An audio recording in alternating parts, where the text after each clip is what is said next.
Good afternoon, everybody. Good afternoon. Welcome back to the Dugout Football channel. A little bit different today. More Liverpool content is coming on this channel, and I am joined by the king of Anfield agenda, Mr. Craig Houlden. I'm absolutely delighted to have you on my channel, sir. It's a pleasure, mate. I love talking football. Always happy to talk about the Reds. Absolutely. Let's quickly just talk about the big news today, that the summer transfer window is to be brought forward to the September the 1st. What do you make of that?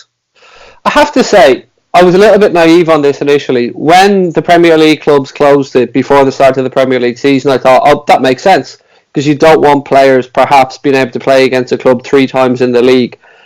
But then we started to see the actual impact of this, and we started to see that in the window, if, let's say, Bayern Munich had an interest in a player that Liverpool were interested in, but Liverpool hadn't fully committed to buying him, Bayern Munich knew that they could hang off and wait. And if Liverpool or any Premier League club didn't act before the transfer deadline day, they had a free run-in at this player, and probably at a much knocked-down price, because we all know when Premier League clubs are involved, the price goes through the roof.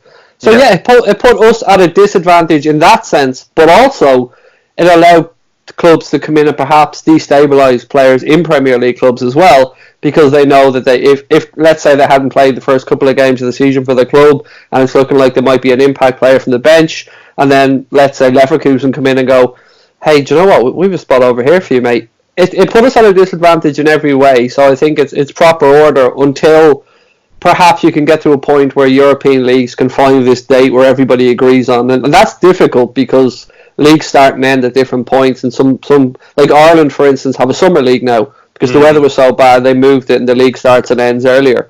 So until maybe you can come to that point where the big leagues, say Serie A, the Eredivisie, the Bundesliga, Premier League, La Liga, they can all come to this conclusion that, okay, on the 17th of August, let's say, we cancel and we all finish. I think they've done the right thing this time, mate. I really do. Absolutely. I totally agree with you. And I think it was a disadvantage to the Premier League teams that obviously there were other windows being opened until obviously the 31st of August. So I'm really glad that they've moved it to the 1st of September, and quite rightly so as well, because now it means that the window can close, and then it can basically mean the January window can open at the same time, which is good.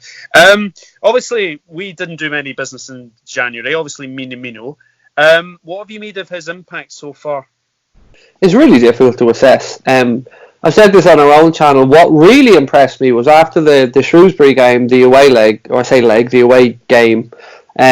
His interview where he spoke about understanding that he still has things to work on. He knew what he did well in the game. He knew he faded away a little bit in the second half and that he needed to work on a few tactical tweaks. What the system Salzburg play, it's not a million miles away from what Liverpool play, and there's no secret to the fact that Klopp has signed a fair few Ralf Rangnick players, or players that have worked under systems that Ralf Rangnick has implemented. So I think it remains to be seen, but at £7.25 million for a player that the Liverpool players were talking about in Melwood after the 4-3 game at Anfield, picking this guy out, and little did they know that Jurgen Klopp, Michael Edwards and the Liverpool recruitment team had that job in hand.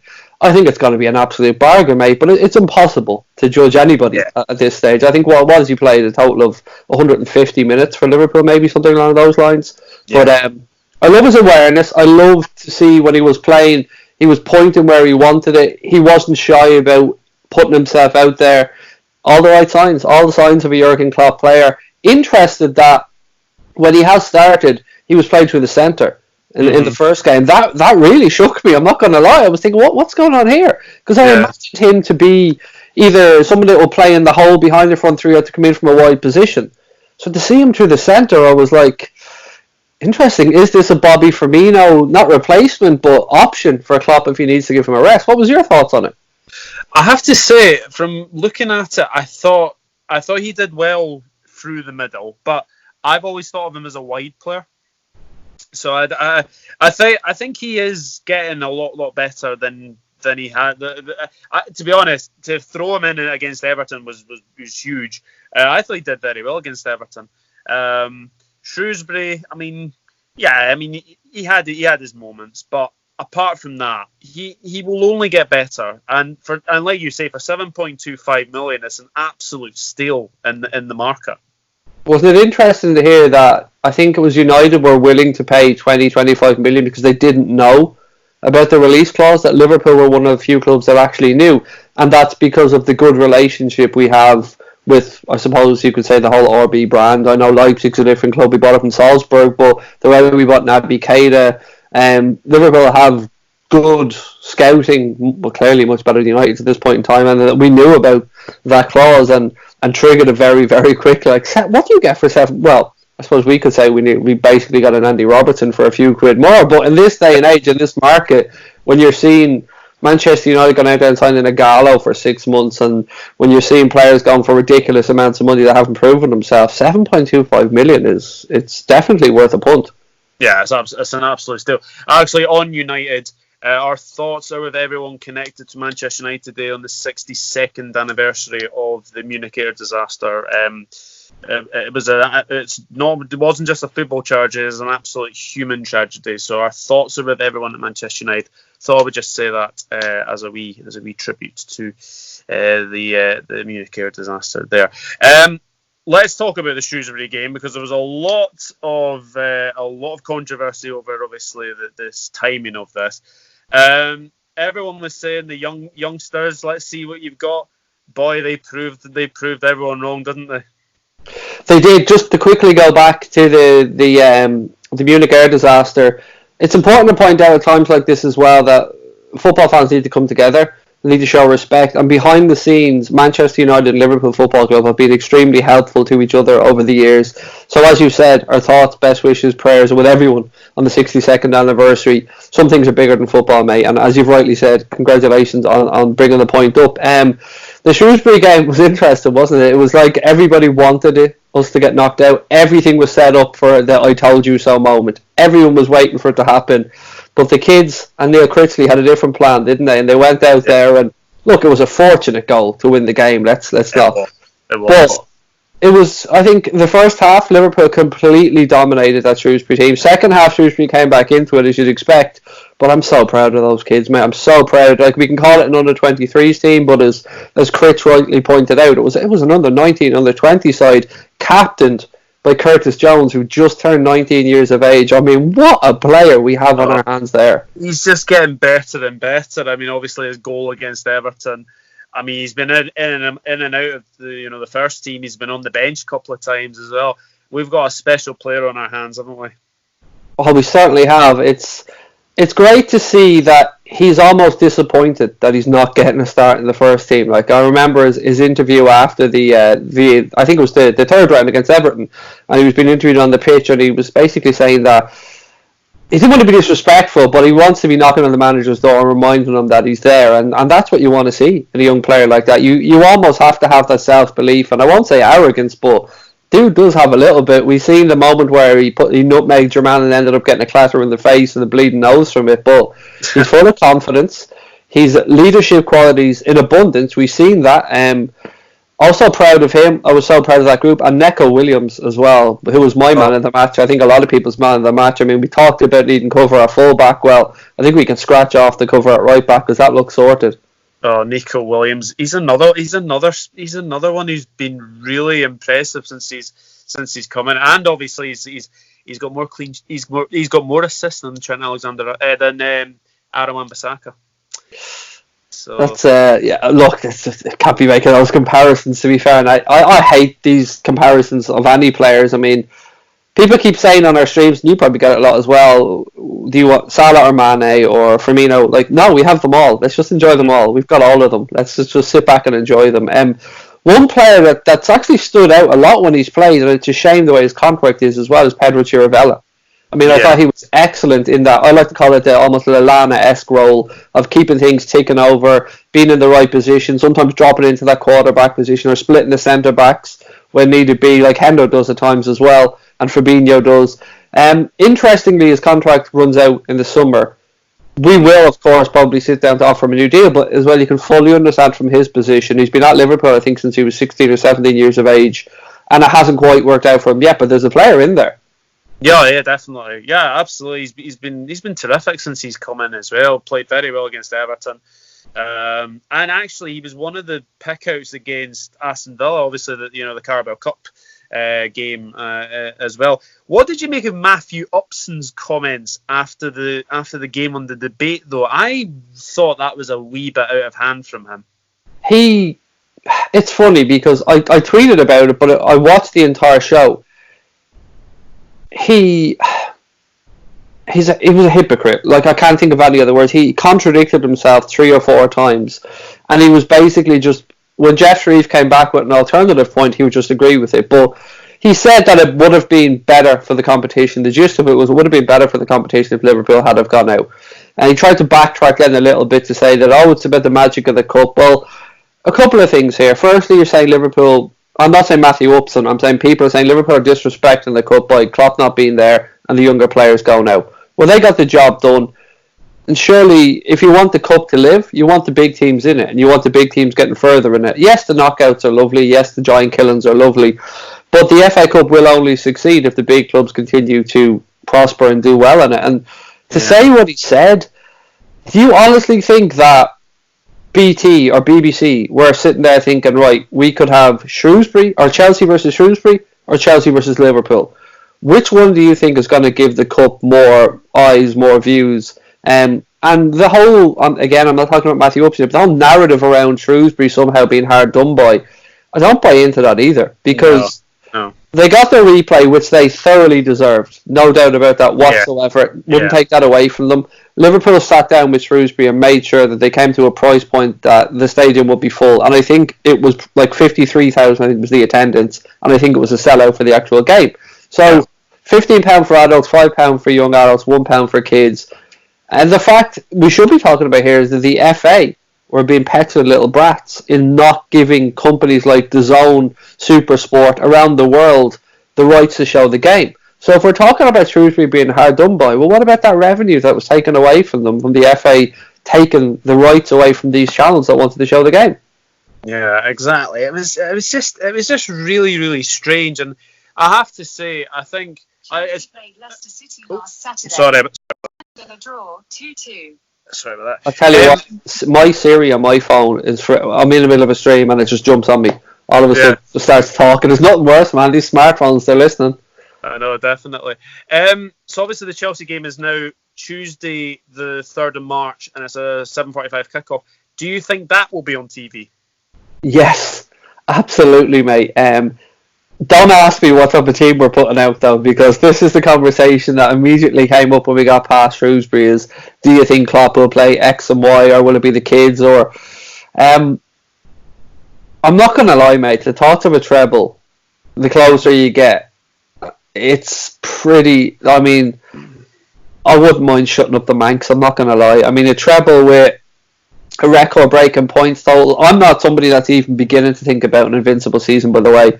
I think it's way too early to even think about it. If we get past the City game and we're still unbeaten, I'm not going to lie, it'll start to creep into my thought process then. But John Aldridge said that we'd all take 2 of the 3, wouldn't we, at this moment in time? And I just thought to myself, how lovely is it that we're sitting here right now, knowing that it only takes relegation form for us to win the league from this point, basically. The Champions League is a very difficult competition for anybody to win, let alone to retain it. So we have to take it Letty seriously over those 2. But I don't know, no more replays in the FA Cup as well now. So 5th round on, it'll be straight through. It's going to be an interesting end to the season. I'm so excited. I can't remember an end to a season that's been this exciting for a while. I mean, last season was, but it ended in disappointment from the league campaign. It's a weird feeling having to wait 30 years to win a league and then stroll the league. Mm-hmm. Like, usually Liverpool do things dramatically, like Barcelona last season, Istanbul. Even the way the league campaign went right down to the last game, we lost it by solitary point, and congratulations to City for that. But yeah, where we are now, you pinch yourself. You don't know what to expect. Like, anything is possible. I know, it's just incredible. It's just incredible. Let's look ahead, though. Norwich City next Saturday, and then Atletico Madrid. Now, if we had a certain Luis Suarez, He scored 11 goals in 12 games against Norwich. So, how are you feeling going into the Norwich City game? You know what? I remember saying to people at the very start of the season when we played Norwich, don't expect an easy game here. Do not expect an easy game. And they gave us a difficult game on that day. Their form isn't great. Farke's an excellent manager, and one who I know Jurgen Klopp thinks very highly of. I actually read something recently that spoke about himself, spoke about Houlden, spoke about Klopp, and that evolution of managers in that style of high pressing and stuff. And Norwich are a good side. I would have thought that they would have been the one that came up from the Championship and had the most impact. So absolutely massive credit to Chris Wilder and Sheffield United for the job they're doing. Yeah. It's not going to be easy, but I do think we have what Manchester City had in that teams are almost beaten before they take to the pitch. There's a massive... Some teams will rise up and want to give it a real go, but then when the first goal goes in, I think a lot of teams' heads drop, and sometimes a lot of managers now are almost looking past the Liverpool game to the next league game to think, right, can we get something from this? So I think our own position that we've rightly put ourselves in will impact how other teams come to play against us. And the Norwich game, look, I'm expecting to win, but it's the Premier League. Anything is possible. Yeah, absolutely. I totally agree with you. I thought Norwich City were going to stay up this season. I'm not going to lie. I had them 16th. So, for them to be bottom is very, very disappointing. They're 7 points from safety as well. Do you think they could stay up? No, not at this point, unfortunately. Yeah, it's a shame as well because I enjoy the style of football that they play. Yeah. I wouldn't like you. I wouldn't have thought that they'd be there. I honestly wouldn't. It's so difficult to predict the relegation teams every season. It's going to take a lot for them to get up. 7 points adrift, as you said. I mean, any team can do it, but no. I mean, I wouldn't be putting any money on it. Put it that way, unfortunately. But I say that with massive respect towards Norwich. Yeah. And then 3 days later, Liverpool returned to the place where they won number 6, the Wanda Metropolitano, to take on Atletico Madrid. How are you feeling about that game? Oh, I love it. I love it.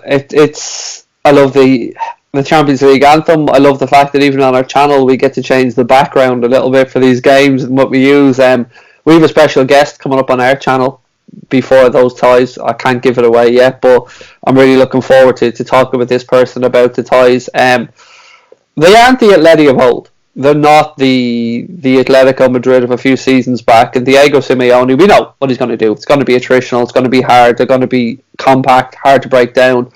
They have a bit of an issue at the moment with regards to forward. So Alvaro Morata's out, Diego Costa's out, João Felix is out. They're struggling to get people. They can always defend. Now Godin isn't there anymore. He's moved on. But they're still a very good side. But I think we'll beat them over 2 legs. I think we won't go there looking for a draw away from home because this isn't how we set up. But I think if we can get a 1-1 draw or better over there and we bring them back to Anfield, I think we'll go through. But I'm expecting a low-scoring tie over 2 legs. Watch this end up being like 9-7 or something now that I've said that. But if I was to bet, I would expect it to be a low-scoring 2 legs. Yeah, I totally agree with you. And to be honest with you, I don't know about you, but I always am confident going into 2-legged knockout ties because Jurgen Klopp has never lost a 2-legged knockout tie.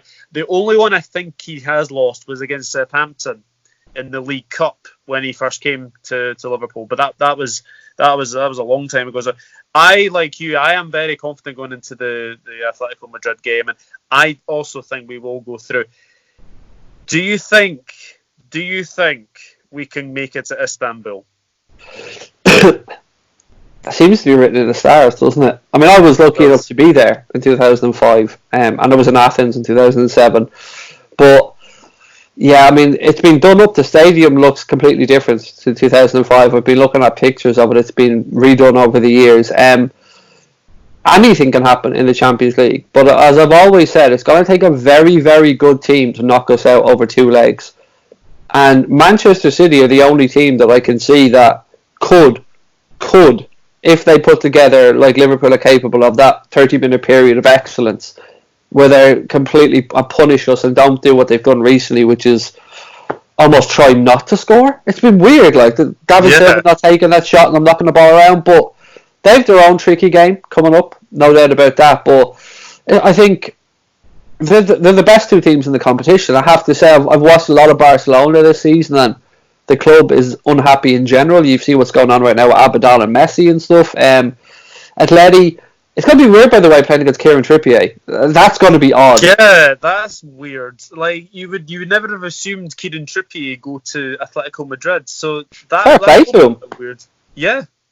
It's got to be interesting. I like Atleti as a club. I think since Torres came, we all had that little affiliation with Atleti, the kind of underdogs that were fighting against the established Real Madrid in the city, and that wonderful new stadium that they have as well, which obviously holds fond memories. I think it was funny when Klopp said, I wonder if they'll let us have the home dressing room again, because there's a massive disparity between the home dressing room at that stadium and the away, as there is in most stadiums, because you don't want to make the opposition feel comfortable. Why would you? No, definitely not. But no, looking forward to that game. So the 21st of March, Crystal Palace at home. That could be the game that we could seal the title, or even before, it could be potentially at Goodison. Which would you prefer to win it at, Goodison or Anfield? Anfield. I can understand the shouts for doing it at the home of Everton and stuff, but Paul Senior, and I want to give credit to him because this wasn't my thought process. Paul Senior from the Anfield Rap tweeted about the fact that he wants to win it at Anfield and be there with his family, his friends, his loved ones, other Liverpool fans, see the players be able to celebrate it with their families and Klopp be there. It would be more fitting to do it at Anfield. It doesn't matter where it's, it would be great wherever it is, but to win it at Anfield, I think for the 30 years of hurt that's been there, for the fans that have been going week in and week out, and even for the fans like yourselves that might be watching it on television, there'll be nicer scenes. It will be better if there was 50,000 Liverpool fans able to celebrate it rather than travelling 2.5 or something. That's my thoughts on it. I can understand people that would want to do it at the Etihad, or people that would want to do it at Woodison, but not for me. Anfield, I think. What about yourself? Oh, Anfield, definitely. Just the buzz about going into a game against Crystal Palace, knowing that could be the game that we could win the title. They'll be very, very confident going into it. And actually, the next game weekend, the 28th of March, I'm actually going to the Legends game between Liverpool and Barcelona. So I'm really looking forward to that day, because I think there'll be a big, big buzz in the city when that game comes around as well. I'm actually going over to the Villa game on the 11th of April, and I was thinking originally, this could be it, and it looks like I'm way too late at this point. It looks like it'll be all sewn up at that point, so I'm looking forward to that as well, because it's difficult. It's difficult to get over, and I mean, the travelling over is simple, but it's getting a match ticket. Like last season, we went over a couple of times, couldn't get tickets. We were there for the last game of the season. We did a bit of a meet-up in Liverpool just in case something miraculous happened, and then we got back over a little while later for the boss night gig in Liverpool before the lads headed off to the final, and that was amazing as well. So it's just difficult, man. I used to go 4, 5, 6 times a season, but like everybody else, and I'm in no unique position here, success brings demand. Demand puts a strain on tickets, and unfortunately what can also happen then is it leads to fans turning on each other at times and pointing fingers and being aggressive. And I suppose it's one of the downsides to success, buddy, isn't it, that this demand is there? Yeah, absolutely. It's honestly, these last 2 years have just been an absolute joy to just watch this Liverpool team just grow and grow through it. Basically, from losing the title by 1 point, Klopp went away. He basically decided that just keep the same squad, and look where it's led us. 22 points clear of Manchester City. I mean, you'd probably be in dreamland thinking that we would be in this position, wouldn't you? I remember thinking, let's be in touch and distance of Christmas when the season was starting.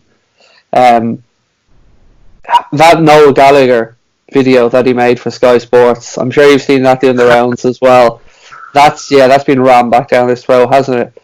It's just testament to the willpower and the determination, the mindset the Klopp and the coaching staff have installed in this group of players. It would have been easy for them to feel sorry for themselves, having lost the league title by a solitary point after getting 97 points, a total that I think would have won it every year except the 2 years Manchester City got 98 and broke the 100 point. Like it was a ridiculous achievement.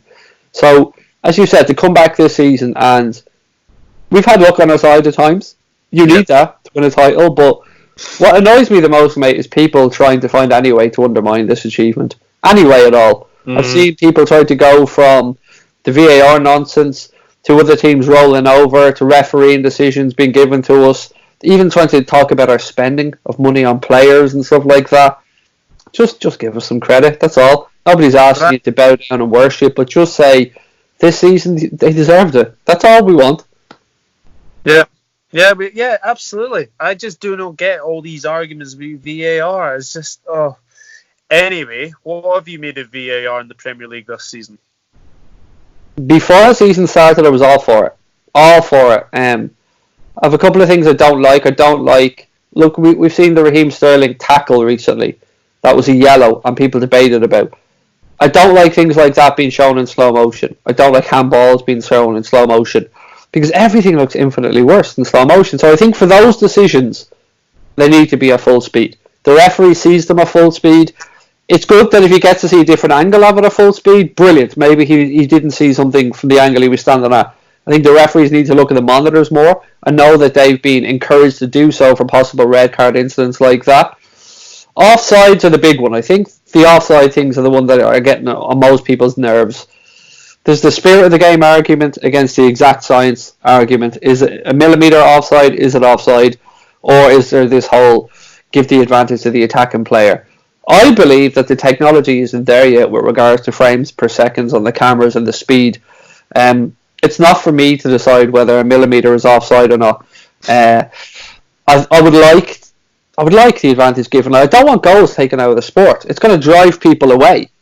But you want the right decisions made. But the one that I think really stands out to people was Spurs Sheffield United, where it took, I think, 3 minutes or something like that, and it ended up being a toe. This is where we're at. That's no clear and obvious. That's not definitive.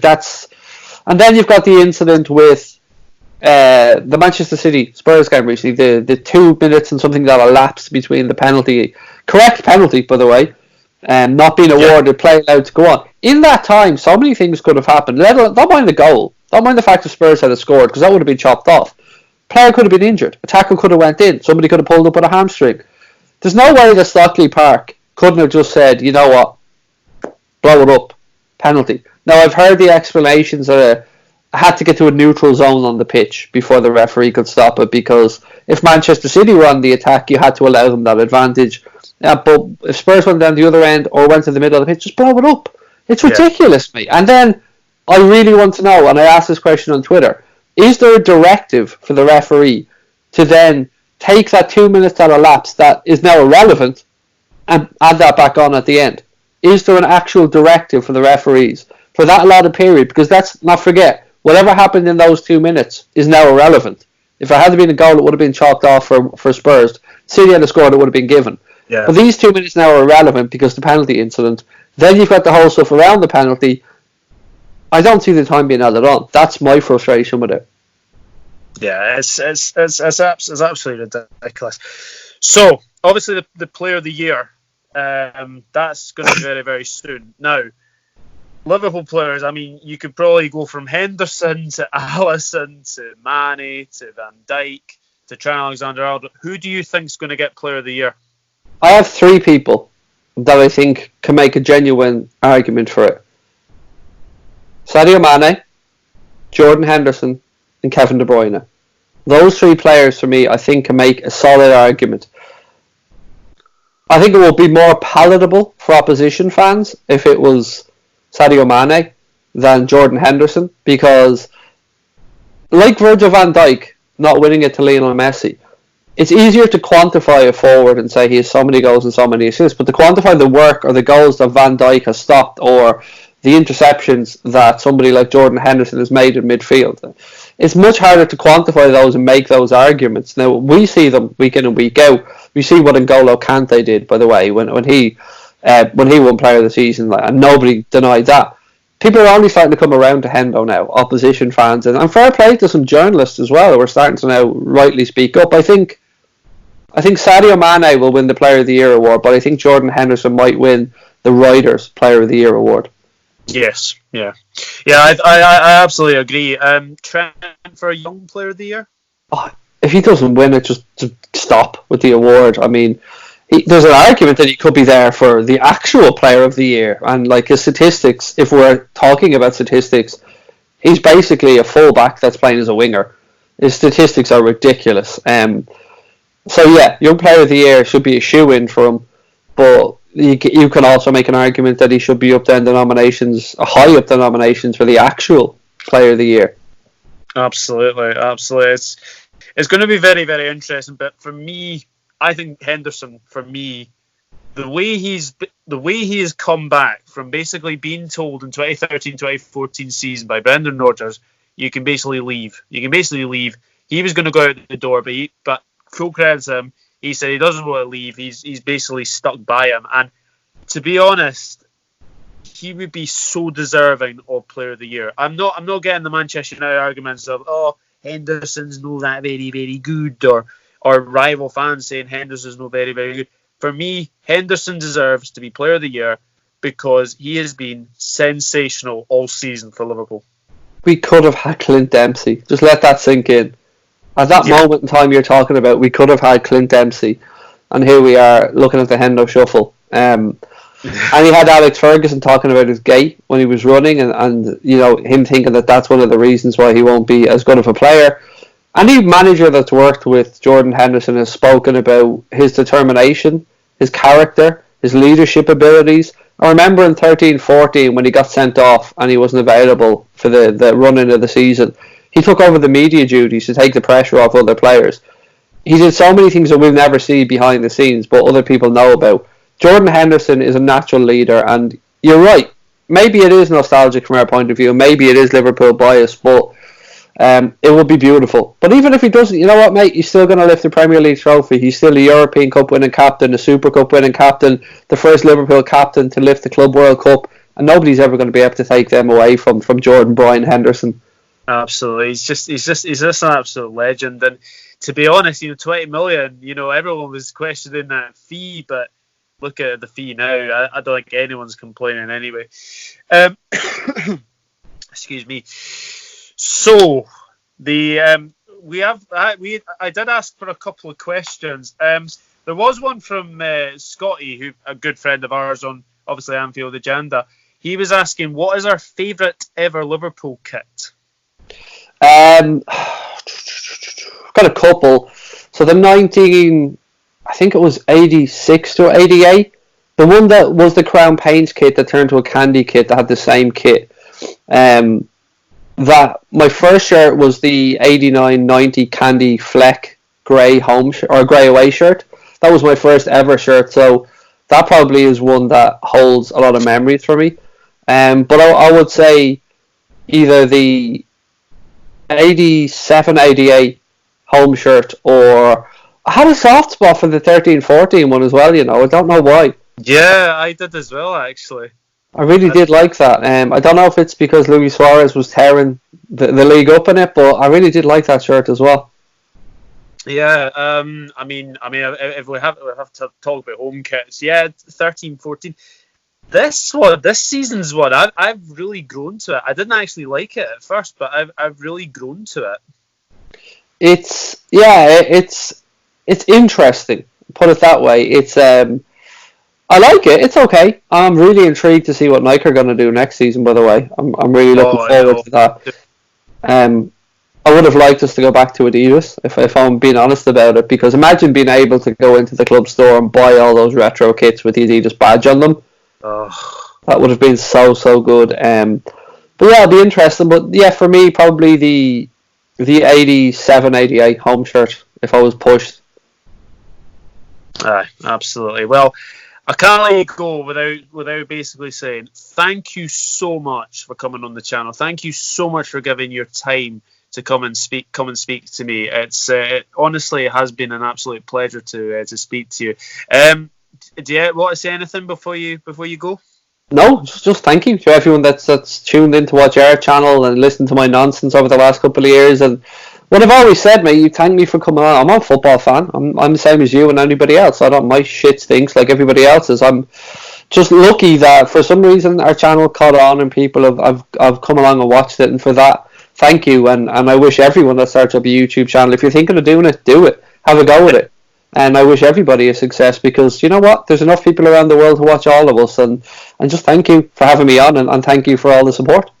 Oh, not a problem. And I will leave Craig's YouTube, and I'll also leave his Twitter in the description below as well. But Craig, thank you so much for joining me, and we shall look forward to what should be a very successful season for the Mighty Reds.